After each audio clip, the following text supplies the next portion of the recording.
नमस्कार दोस्तों, आपके अपने चैनल स्टडी विद सुमन में आपका बहुत बहुत स्वागत है। यदि आप हिंदी सब्जेक्ट से नेट जेआरएफ की तैयारी कर रहे हैं या टीजीटी पीजीटी की तैयारी कर रहे हैं तो ये वीडियो आपके लिए बहुत ही महत्वपूर्ण होने वाला है। आज के इस वीडियो में हम लोग आदिकाल से संबंधित 15 महत्वपूर्ण प्रश्न देखेंगे। ये आदिकाल से रिलेटेड ये वीडियो जो है ये दूसरा वीडियो, इसके पहले भी मैं एक वीडियो बना चुकी हूँ जिसमें मैंने 15 बहुत ही महत्वपूर्ण प्रश्न लिए हुए थे। ये जो प्रश्न है ये पिछले परीक्षाओं में आ चुके हैं, मतलब नेट जेआरएफ की परीक्षा में ये प्रश्न आ चुके हैं, इसलिए इनको बिल्कुल अनदेखा ना करें क्योंकि आने वाली परीक्षा में हो सकता है कि ये प्रश्न आ जाए। आप मतलब इन प्रश्नों को लगाइएगा, देखिएगा कि आपको इनमें से कितने प्रश्न पहले से आ रहे हैं और कितने प्रश्न आपके लिए नए हैं। तो इस तरह से ये वीडियो बहुत ही महत्वपूर्ण है। चलिए हम लोग पहला प्रश्न देख लेते हैं। पहला प्रश्न है, मैथिली हिंदी में रचित गद्य की पहली पुस्तक है। प्रश्न के ऑप्शन हम लोग देख लेते हैं। ऑप्शन ए में है उक्ति व्यक्ति प्रकरण, option B Varna Ratnakar, option C Rahul Vel या ऑप्शन डी बसंत विलास। इसका सही जवाब है ऑप्शन बी वर्ण रत्नाकर। ये प्रश्न मैंने जब आदिकाल से रिलेटेड जब पार्ट 1 बनाया था तो उसमें ये प्रश्न आप लोग के लिए दिया हुआ था। इसका आंसर ऑप्शन बी है वर्ण रत्नाकर। अगर बात करें कि वर्ण रत्नाकर किसकी रचना है तो ज्योतिरीश्वर ठाकुर की रचना है, जो 14वीं शताब्दी में रचना ये मतलब आई थी। इसके बाद आप लोग को बता दें कि उक्ति व्यक्ति प्रकरण की अगर बात की जाए तो ये दामोदर शर्मा जी की रचना है और राहुल वेल जो है ये रोडा की रचना है 10वीं शताब्दी के लगभग की। चलिए हम लोग दूसरे प्रश्न की तरफ चलते हैं। दूसरा प्रश्न है, महापंडित राहुल सांकृत्यायन ने इनमें से किस कवि को हिंदी का पहला कवि माना है।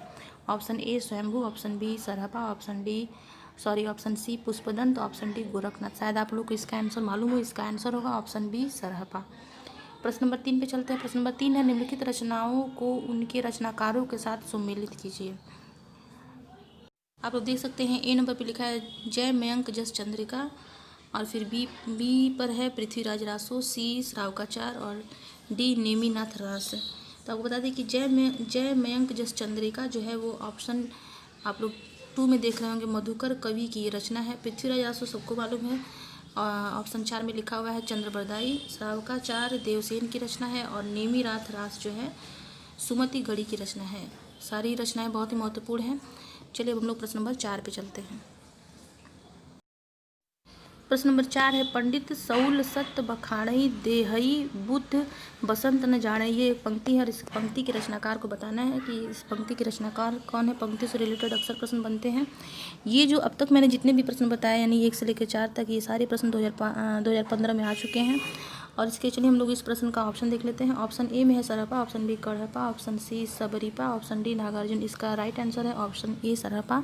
ये सरहपा की पंक्तियां हैं और पंक्तियां अक्सर रिपीट होती हैं क्योंकि मतलब जो प्रसिद्ध पंक्तियां होती हैं उनको बार बार दोहरा कर मतलब पेपर में दिया जाता है, इसलिए इसको अनदेखा बिल्कुल ना करें। चलिए अब हम लोग प्रश्न नंबर 5 पे चलते हैं।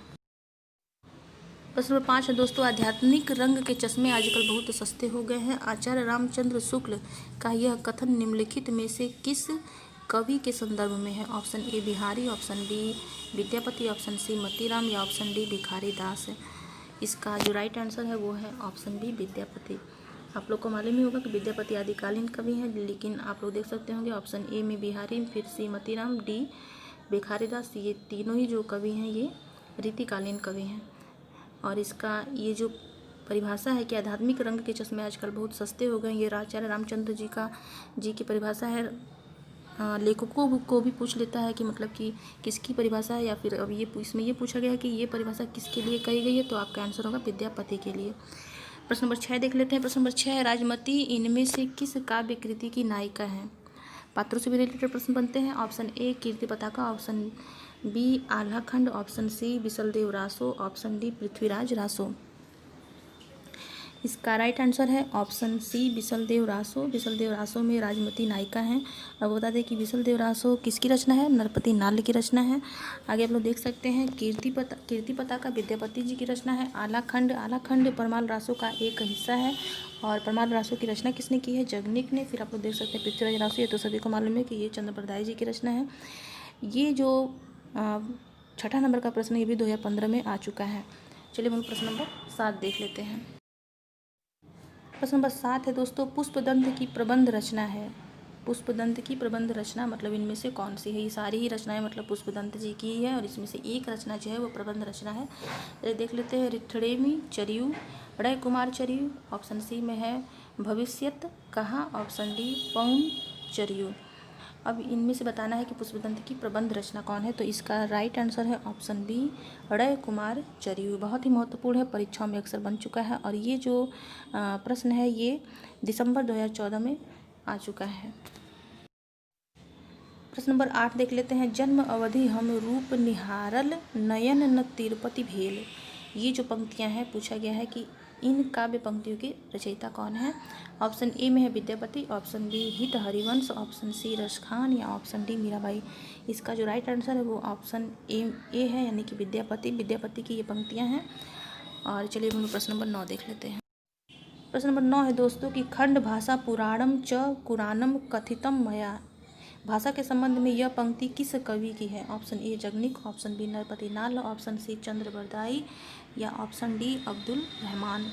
ये जो पंक्तियां हैं ये चंद्रबरदाई जी की रचना है और चंद्रबरदाई जी ने भाषा के संबंध में यह पंक्ति मतलब कही हुई है। क्वेश्चन अलग तरीके से भी बन सकता है, हो सकता है कि पंक्तियाँ दे दी जाए और पूछा जाए कि ये किस संबंध में कही गई है, भाषा के संबंध में या फिर व्याकरण के संबंध में। ऐसे मतलब अलग तरीके से भी प्रश्न बनते हैं, तो प्रश्नों को हर तरीके से तैयार करने की कोशिश करनी चाहिए। चलिए हम लोग प्रश्न नंबर 10 हम लोग देख लेते हैं। 8वीं शताब्दी के कवि नहीं हैं। Option A Sarahapa, option B Sabarapa या ऑप्शन सी हेमचंद्र या ऑप्शन डी स्वयंभू।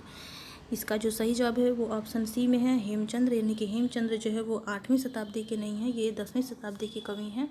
और आपको बता दें कि बाकी ये जो यानी सरहपा, सबरपा और स्वयंभू हैं ये 8वीं शताब्दी के कवि हैं। अक्सर मतलब कि क्रमवार लगाने के लिए भी क्वेश्चन दे दिया जाता है, इसलिए आपको अनदेखा बिल्कुल नहीं करना है। यानी कि हेमचंद्र को छोड़कर बाकी ए बी डी में जो कवि हैं ये 8वीं शताब्दी के कवि हैं। चलिए हम लोग प्रश्न नंबर 11 देख लेते हैं। प्रश्न नंबर 11 देख लेते हैं। कुवलय माला कथा के रचनाकार हैं। ऑप्शन ए रोड कवि, कहीं कहीं रोड कवि लिखा होता है, कहीं रोडा भी लिखा होता है, रोडा कवि। ऑप्शन बी में है उद्यतन सूरी, ऑप्शन सी दामोदर शर्मा या ऑप्शन डी ज्योतिरीश्वर। अब इन चारों में से बताना है कि कुवलय माला के रचनाकार कौन है। तो इसका सही जवाब है ऑप्शन बी उद्यतन सूरी। कभी कभी ऐसी रचनाओं के नाम दे दिए जाते हैं ऐसा लगता है कि हमने इसको कभी सुना ही नहीं है, इसलिए मतलब कि ये जो रचना है इसको बहुत अच्छे से याद कर लीजिए। ये प्रश्न मतलब परीक्षा में आ चुका है और ये जो प्रश्न है ये जून 2014 में आया हुआ है और इसके रचनाकार हैं उद्यतन सूरी। चलिए हम लोग प्रश्न नंबर 12 पे चलते हैं। प्रश्न नंबर 12वां है कि उक्ति व्यक्ति प्रकरण ग्रंथ का विषय है। ऑप्शन ए पुराण, ऑप्शन बी प्रेम काव्य, ऑप्शन सी भक्ति काव्य या ऑप्शन डी व्याकरण। तो आपको बता दें कि ये जो रचना है इसको हम लोग पहले भी देख चुके हैं, उक्ति व्यक्ति प्रकरण। ये जो रचना है ये दामोदर शर्मा जी की रचना है इसमें, लेकिन ये बताना है कि इस ग्रंथ का विषय क्या है। तो इस ग्रंथ का जो विषय है ये ऑप्शन डी में है व्याकरण, यानी कि इस ग्रंथ का विषय व्याकरण है। पुराण, प्रेम काव्य, भक्ति काव्य नहीं है, इसका विषय जो है वो व्याकरण है। और आपको बता दें कि ये जो उक्ति व्यक्ति प्रकरण है ये हिंदी मतलब कि हिंदी व्याकरण से रिलेटेड ये पहला ग्रंथ है। किसका ग्रंथ है? दामोदर शर्मा जी का ग्रंथ है। चलिए हम लोग प्रश्न नंबर 13 पे चलते हैं। प्रश्न नंबर 13 है कि उत्तर पुराण किस कवि की रचना है। Option A Hemchandra, option B Vidyapati, option C Motiram, option C Pushpadant. इसका सही जवाब है ऑप्शन डी पुष्पदंत। पुष्पदंत का से रिलेटेड पहले हम लोग मतलब कि इनकी 4 रचनाओं को देख चुके हैं। ये इनकी 5वीं रचना है उत्तर पुराण। अक्सर पुष्पदंत की रचनाओं को पूछ लिया जाता है। चलिए हम लोग प्रश्न नंबर 14 पे चलते हैं। अगला प्रश्न है दोस्तों कि सिद्ध कवियों में दार्शनिक कवि हैं। Option A Sarahapa, option B Kadhapa, option C Gorakhnath, option D Lohipa. तो इसमें से तो आप लोग पहले से ही मतलब पहले ही जान चुके हैं कि ये जो सी में लिखा हुआ है गोरखनाथ, ये तो सिद्ध कवि है ही नहीं, ये तो नाथ कवि तो पहले ही कट जाते हैं। तो आप देख सकते हैं सरहपा, कढ़पा और लोहिपा, और इन तीनों में दार्शनिक कवि बताना है। तो इसका जो राइट आंसर है वो ऑप्शन बी है कढ़पा। कढ़पा यानी कि कढ़पा जो है वो दार्शनिक कवि है। आप लोग को मालूम ही होगा कि राहुल सांकृत्यायन जी ने 84 सिद्धों की व्याख्या की है, 84 सिद्धों को बताया है। उनमें सरहपा, कढ़पा, लोहिपा ये मतलब ये बहुत ही महत्वपूर्ण कवि है। एक और कवि है सबरपा, वो भी बहुत ही महत्वपूर्ण है। चलिए हम लोग प्रश्न नंबर 15 देख लेते हैं। प्रश्न 15 पृथ्वीराज रासो को प्रामाणिक माना है, यानी कि कुछ कवियों ने पृथ्वीराज रासो को अप्रामाणिक माना है, कुछ कवियों ने प्रमाणिक माना है।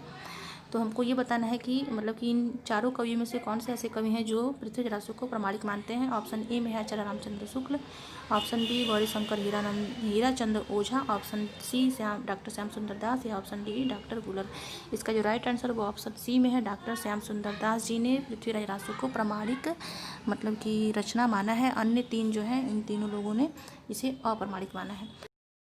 अंत में आप लोग के लिए एक प्रश्न है, इसका जवाब आप लोग कमेंट बॉक्स में जरूर बताइएगा। अगर आप लोग को इस प्रश्न का उत्तर आता है तो निश्चित रूप से इसका उत्तर कमेंट बॉक्स में दीजिएगा। चलिए प्रश्न देख लेते हैं। आदिकाल के अंतिम चरण के प्रसिद्ध कवि कौन थे? Option A Abdul Rahman, option B Amir Khusro, option C स्वयंभू या ऑप्शन डी सरहपा। इसका आंसर अगर आप लोग को आता है तो कमेंट बॉक्स में जरूर बताइएगा। इस तरह से दोस्तों हम लोगों ने 15 महत्वपूर्ण प्रश्नों को देख लिया है।